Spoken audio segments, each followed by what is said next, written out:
B, hay posibilidad que salga una variante de esos dos, recombinación genética. Tenemos los camélidos que vienen a ser reservorios, y luego el contacto con los seres humanos, la alimentación, etcétera, finalmente es lo que desencadenó esta enfermedad. Entonces, conclusión. Lo que vamos viendo con los dos virus que fueron predecesores es que contacto con animales infectados fueron los factores de riesgo en la transmisión. Y en ambos, está claro, la comunidad científica sí lo pone claro, que son los murciélagos que tuvieron una etapa importante en ese ciclo de transmisión. Como lo vemos acá, entonces, murciélagos, vemos el gato de civeta y su transmisión, en este caso, al ser humano, para el SARS-CoV, ¿no? Entonces, ambos tienen ese aspecto en común, sobre todo porque, como vamos a ver, los murciélagos tienen la alta posibilidad de llevar una alta diversidad de virus, de coronavirus, vamos a llamar. El tipo SARS, sobre todo, también pueden llevar. Tienen altas cargas virales en general. Bueno, ¿qué hacer? Porque estamos viendo un poco la problemática, el origen del SARS-CoV-2, ya hemos indicado el manejo que se ha dado a estos ambientes donde estaban hacinados los animales, como vemos aquí, etc. Entonces, ha sido como una base para una alta probabilidad de brotes zoonóticos ahora y futuros, ¿no? Entonces, ahí que tendría que cambiarse todo el sistema de manejo de lo que ha sucedido para evitar otra vez rebrotes, ¿no? Muy bien, entonces el SARS-CoV-2, viendo sus primos, que es el SARS-CoV y el MERS, que se transmiten por murciélagos, también entonces tiene alta posibilidad de que los murciélagos sean los implicados. Ahora, pero hay algunos autores, porque a mí me gusta decir los pros y los contras, ¿no? Unos dicen que durante el brote, en diciembre, no habían murciélagos en la zona, en ese periodo de invierno. Entonces, al parecer no estuvieron vendiéndose murciélagos en esos momentos. Bueno, pero esa es una explicación. Pero recuerden que ese mercado no todo se hace legal. También se traían muchos animales por lo bajo. Entonces es posible que también hubiera. Nadie sabe porque apenas se detectó el problema, todo se cerró. Recuerden que las evidencias muestran que los medios oficiales en China tardaron en dar el resultado. O sea, que había problemas, demoraron. Bien. Entonces, de ahí, como estamos viendo, si es que se quieren tomar medidas más completas, holísticas, integrales, preventivas, para control actual, futuro, es necesario conocer las bases, los inicios, cómo partieron los reservorios, porque pudieran haber luego cambios, otro salto, otro jumping, como hemos visto, y sobre todo cuando el ser humano cambia su relación al interactuar en un grado mayor con fauna silvestre. Como hemos visto en el mercado, hubo una interacción muy fuerte. Y aquí esta ilustración muestra China ha estado muy bien involucrado en un brote en el 2002-2003, luego 2019, y luego también en Arabia Saudita con el MERS. Esta figura me gusta mucho, porque ya ahora vamos a explicar, vamos a centrarnos un poco más en los murciélagos y la zoonosis. Entonces acá podemos notar que uno de los aspectos en común que tiene el SARS-CoV-2, el actual, el MERS y el SARS-CoV, murciélagos. Entonces es el punto, digamos, de interacción de todos. Pueden haber otras cosas ligadas, otros animales, etcétera, implicados, posible, de lo que se sabe a la fecha. También hay que recordar de que los murciélagos pudieran también ser reservorio de otros tipos de virus. Eso ya lo sabemos a través del tiempo, que van desde la rabia, el ébola, ¿no? Y otras enfermedades a veces no tan conocidas, ¿no? Inclusive hasta el dengue, el virus de la encefalitis equina podrían estar involucrados en algunas especies de murciélagos.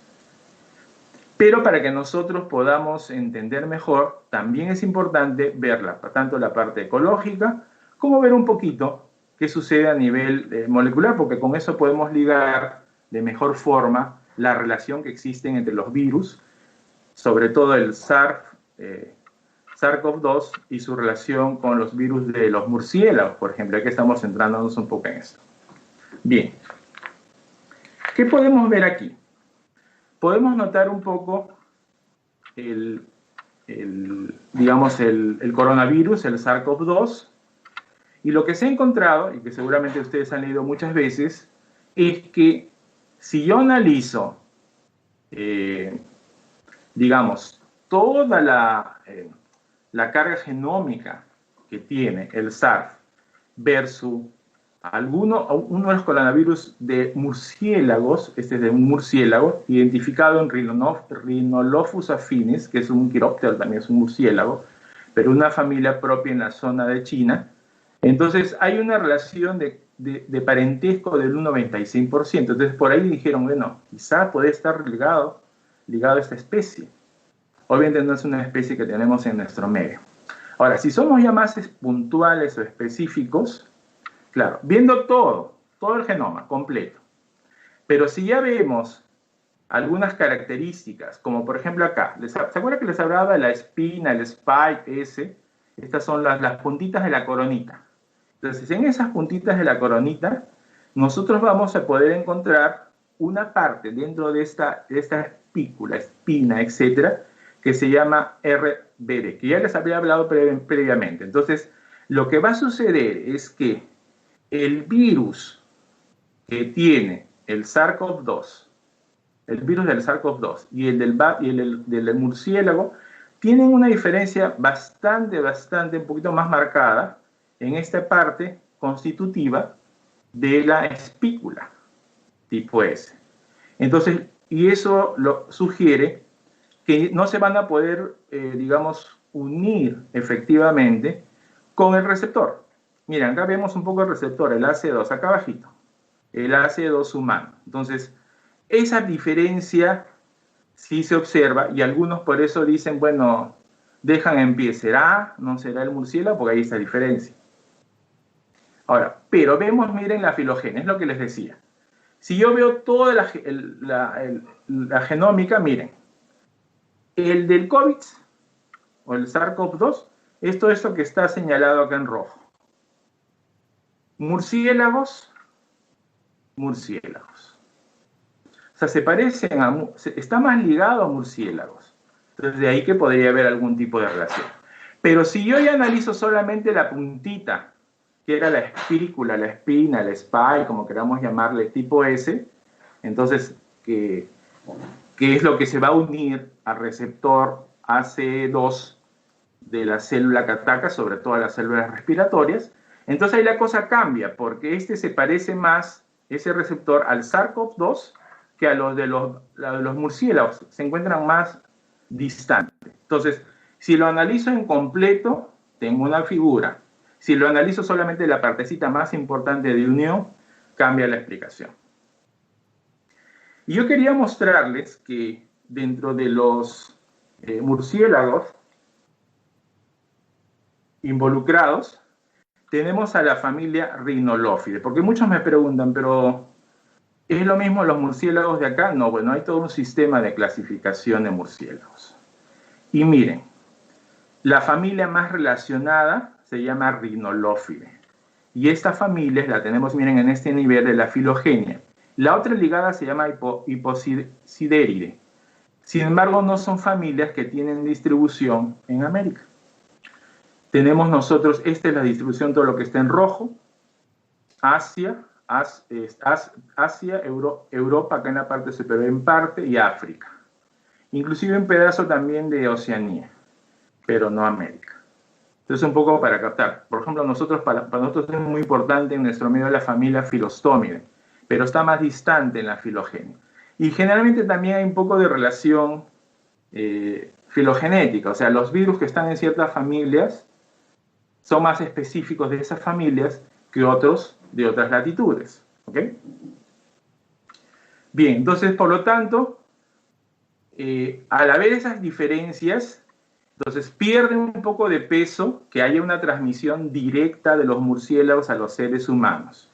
Claro, algunos autores señalan una débil relación posible, es un postulado. ¿Por qué? Porque como hemos visto, comparten todo el genoma muy parecido en conjunto, pero ya el pedacito de la espina, ese tiene diferencias. ¿Ok? Bueno, algunos han señalado que en el caso de este virus también ha ocurrido todo un proceso de recombinación. Sí, todo un proceso de recombinación. Entonces, y eso también es otra ventaja que tienen estos virus tipo ARN, que se recombinan. Virus A, virus B, etc. ¿No? Bueno, aquí para mostrar, miren, esta es la espina, la parte proteica de la spike, de la espícula, etc. Y eso es lo que se une al receptor ACE2. Estos van a ser importantes porque, aparte de iniciar o desencadenar todo el proceso de infección, para nosotros es importante para ir viendo si tienen relación, link, si hay enlaces en la zoonosis. Acá nosotros podemos notar las costumbres que han favorecido, en este caso, la transmisión de zoonosis, trozado, sacrificio de animales frente al cliente, lo que sea más fresco, etc. Ya en las anteriores ha habido ese problema. En el MERS, el consumir directamente carne, leche de camello, etc., constituyeron la fuente de infección. El gato de civeta y su venta también fue la infección, pero los dos, como hemos visto, previamente estuvieron involucrados murciélagos. Bien, ahora, entonces, las hipótesis, como estamos viendo, es que los portadores originales son los murciélagos, pero necesitan a alguien para poder llegar. Entonces, muchos han involucrados, principalmente el más incriminado, el más posible, a este animalito que se llama el pangolín.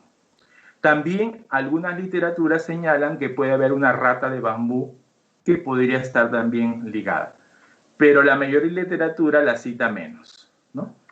Y esto evidencia que este virus mostró posibilidades de cruzar barreras entre especies y producir todo ese aspecto llamado charla viral, el jumping, etc.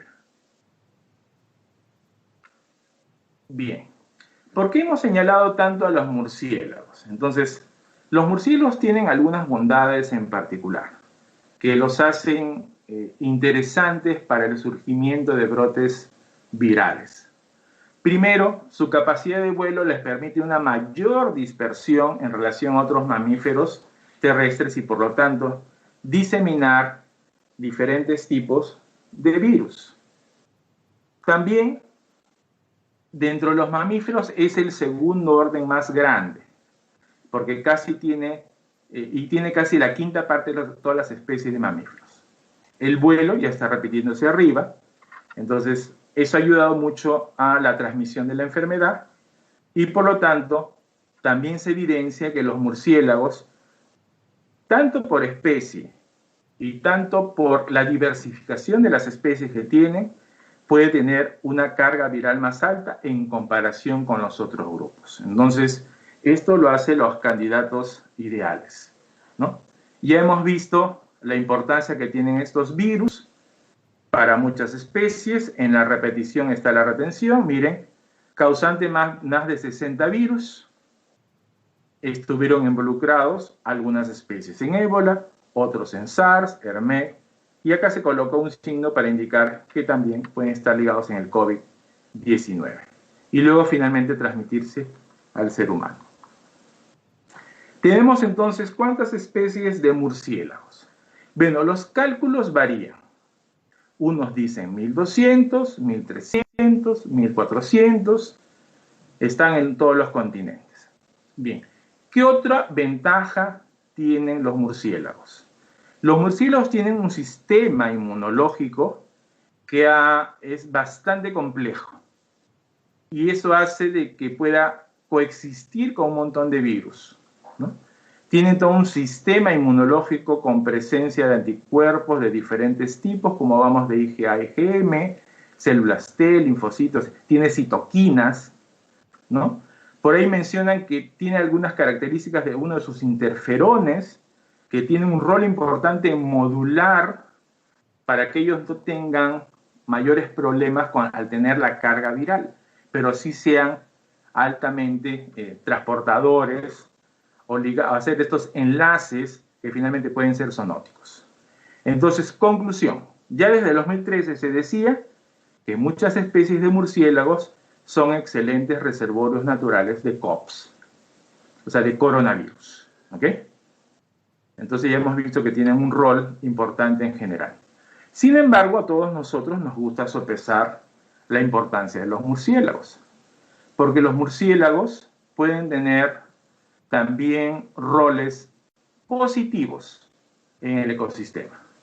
Algunos pueden ser frugívoros, polinizadores, dispersores de semillas, controlan plagas, bioindicadores de impacto. Se han usado los murciélagos para evaluar los impactos ambientales en zonas perturbadas, no perturbadas, etc.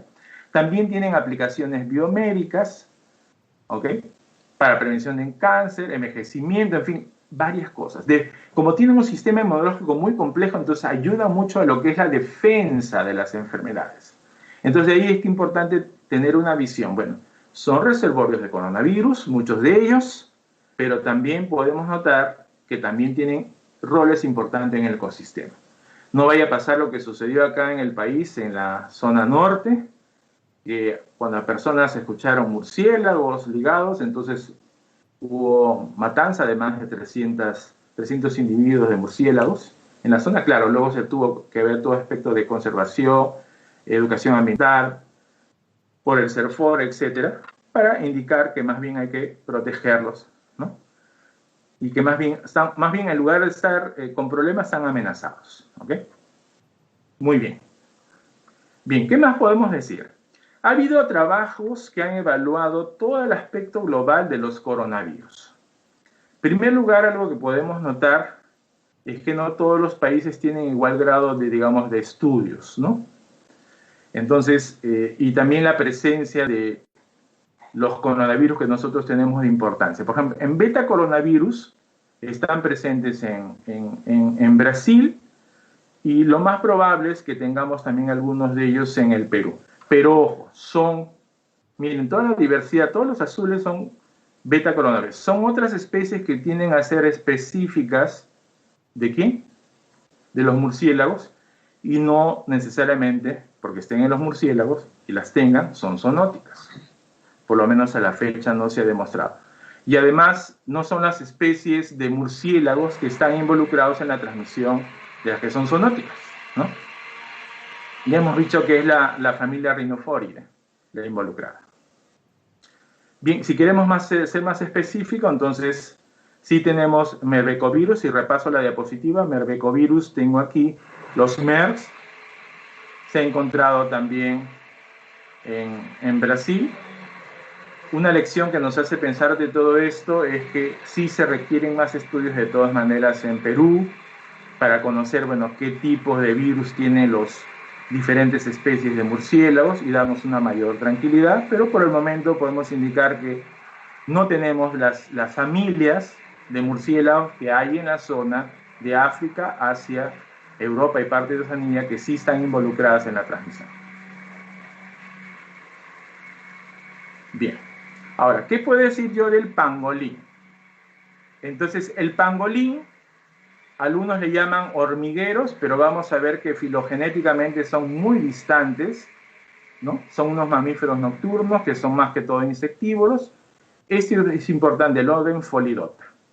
Y más bien la especie que ha estado más involucrada, citada, porque hicieron algunos estudios y encontraron su carga viral también con alguna similaridad con el SARS-CoV-2, es el pangolín Manis javanica.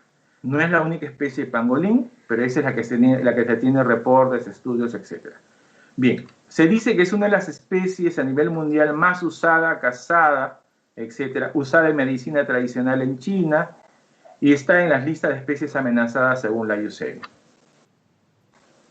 Y así normalmente, miren, en los tipos de jaulas que los han traído en forma ilegal, porque está prohibido en la zona digamos, de Asia, su comercialización está en las listas, entonces no se puede comercializar, pero al final se hace.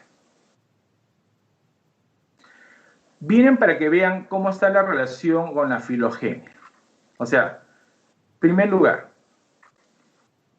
se dice que le llaman como hormiguero, pero en realidad los hormigueros están acá, miren, pilosa hormiguero. ¿Y dónde está el pangolín? Folidota, está por acá abajo, tan lejos. Ahora, sí me llama la atención que los folidotas están muy ligados a los carnívoros. Y podría ser que por ahí también hay algún tipo de relación por el cual sea más fácil la transmisión. Recuerden de que los grupos que están más cerca genéticamente, digamos hablando, es más fácil que los virus sean más similares. ¿Ok? Bien, entonces la literatura empezó a incriminar como un enlace zoonótico a los murciélagos, a los pangolines, etc. La mayoría de los trabajos los involucra como los hospederos intermediarios. Algunos dicen todavía posiblemente, está ligado, otros dicen sí es el pangolín. Bueno, así es la ciencia. A medida que va avanzando va teniendo más herramientas para dar respuestas contundentes. Y eso lo podemos ver en diferentes ámbitos. Miren, un mes atrás, mes y medio atrás, en otro ámbito que no tiene que ver exactamente con la parte zoonótica, en los tratamientos, se hablaba para el coronavirus, para el COVID-19, se mencionaba la medicina A, se ha comprado, ha traído en diferentes países y luego la semana pasada la OMS dice, no, no vamos a seguir con esa medicina porque peor se enferman las personas. Entonces, los cambios pueden ocurrir, se está aprendiendo todavía mucho de esta enfermedad. Bueno, acá vemos un pangolín cuando está amenazado.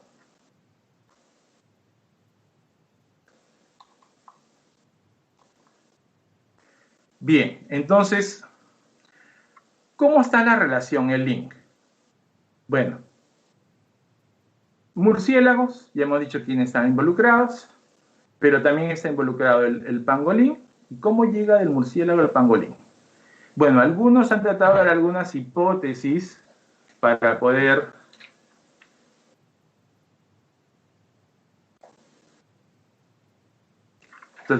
algunas hipótesis para poder tratar de explicar la relación. Entonces, murciélagos que principalmente son insectívoros, los rhinolophis, dejan rastros, excretas, orinas en la zona donde viven, en los mercados, etc. Y de ahí, al parecer, ha habido la relación con los pangolines. Pero son hipótesis de relación. Bien, esto es interesante. En primer lugar, las especulaciones para involucrar al pangolín están relacionadas a cuánto se parecen en su genoma, ¿no? Con relación a los coronavirus involucrados. Entonces, miren, tenemos el SARS-CoV-2, tenemos el virus del pangolín propio y tenemos el virus de un murciélago, que es el RATG3. Entonces, miren, notamos aquí. Si analizamos todo el genoma, el ser humano que se infecta con el SARS-CoV-2, su genoma se parece más al del murciélago y está un poquito más distante que del pangolín. Pero si yo analizo, ¿se acuerdan que les hablaba? La región RDB, que está en la llavecita. ¿Quién es la llavecita? La espícula, la espina, tipo S. Entonces, ahí hay más semejanza entre el ser humano y el pangolín, y un poquito más lejos el murciélago. Ahora, ¿qué lo separa digamos, a la parte genómica del ser humano de los murciélagos y del pangolín? Es la presencia de un link de reconocimiento de furinas. Las furinas son unas proteasas. Entonces, ¿quién tiene ese sitio de reconocimiento? Que eso es importante para que actúe el virus. Lo tiene el SARS-CoV-2. Y no lo tiene ni el del murciélago ni el del pangolín. Entonces, ya vamos viendo cómo se va moviendo. Por eso acá dice que se parece más en todo el genoma viral. ¿Ok? Pero si yo analizo la RB2, ¿ok? Ahí se parece mucho más la del ser humano, la del pangolín, hay mayor coincidencia que la del murciélago, que está más lejos. Y no hay que olvidar siempre esta relación para entender llave, cerradura. Y acá está más explicado un poquito este rol que les hablaba de estas furinas. Estas furinas son producidas por las células infectadas, pero tiene que haber un receptor que se encuentra en esa espina, ese spike, esa proteína tipo S, y es para que pueda actuar esa enzima, la furina. ¿Quién lo tiene? El SARS-CoV-2. La del pangolín y la del murciélago no lo tiene. Es como si fuera una segunda llavecita. La llavecita más grande es los receptores que son captados por la AC2. Pero tiene que haber otra para que pueda infectar. Y no la tienen los otros dos. Entonces, todo eso nos lleva a pensar que al estudiar todos esos componentes de la fauna silvestre, muchos de los problemas están ligados con comercio ilegal. Si hay un buen manejo con relación a la fauna silvestre, un buen manejo de los mercados donde están los animales, en la cual pudieran estar pangolín, murciélagos, entonces pudiera haberse evitado muchos problemas, porque estamos tratando de ir a la raíz del problema, para que esto no se vuelva a repetir. Bien, otra pregunta que me plantean es, ¿y qué hay de los animales domésticos? Los animales domésticos cumplen un rol importante en la transmisión. Bueno, en realidad hay pocos trabajos, digamos, publicados que evidencian que, primero, cuando se ha hecho estudios en perros, lo que se ha observado es una muy baja susceptibilidad en los perros y el virus no se replica en los perros. Entonces, si piensan en estas mascotas, por ahí no habría problema. Luego, no se ha visto susceptibilidad en aves ni en cerdos. Pero sí se ha observado un poco en los gatos y en los hurones que se pueden infectar. ¿Ok? Entonces, y sobre todo inclusive se ha observado que los gatos más jóvenes podrían estar más infectados, pueden transmitirse entre gatos, etc.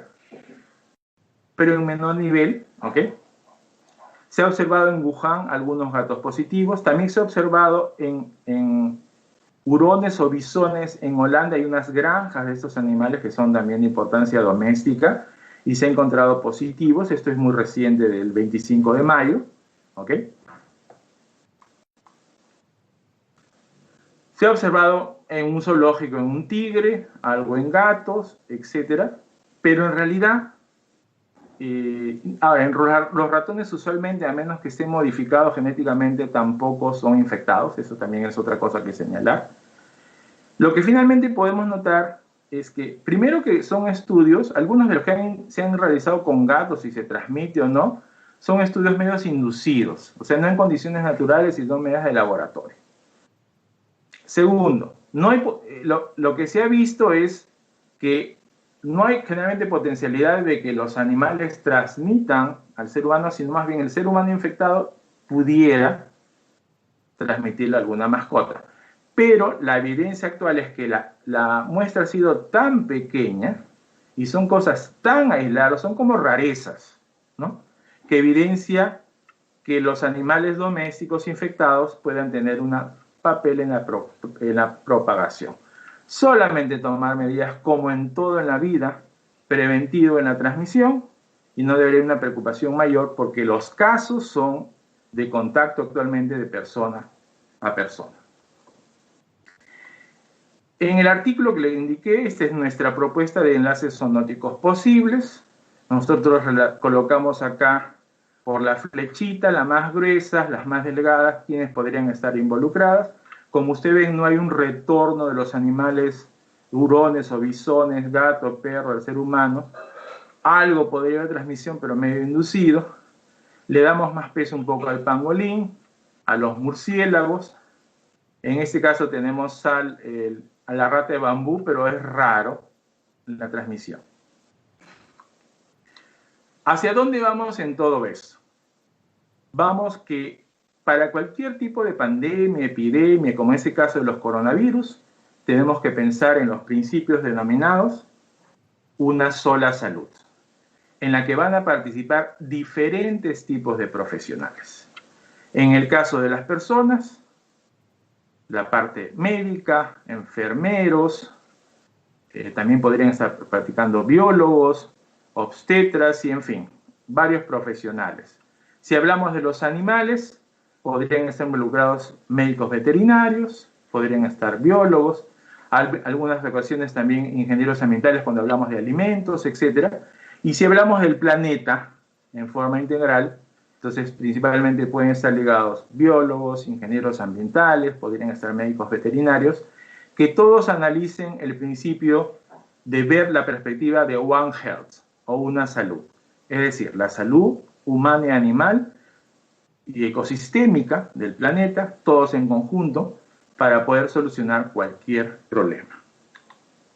Estas ya son algunas ilustraciones adicionales. Como hemos visto, veamos con equilibrio.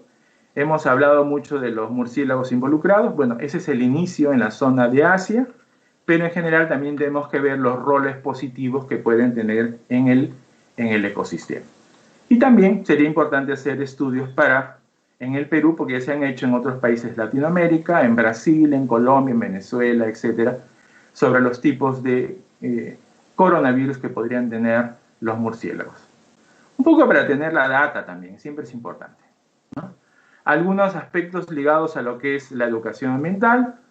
Dice acá, si solo nos detenemos a pensar en las pequeñas cosas, llegaremos a comprender las grandes. Entonces a veces hay que pensar cosas pequeñas como el SARS-CoV-2, coronavirus, como los murciélagos, etc. Y para comprender las cosas mayores hay que ver también los links con pangolines y otras especies involucradas. Saber vivir es hacer lo mejor que podamos con lo que tenemos en el momento que estemos.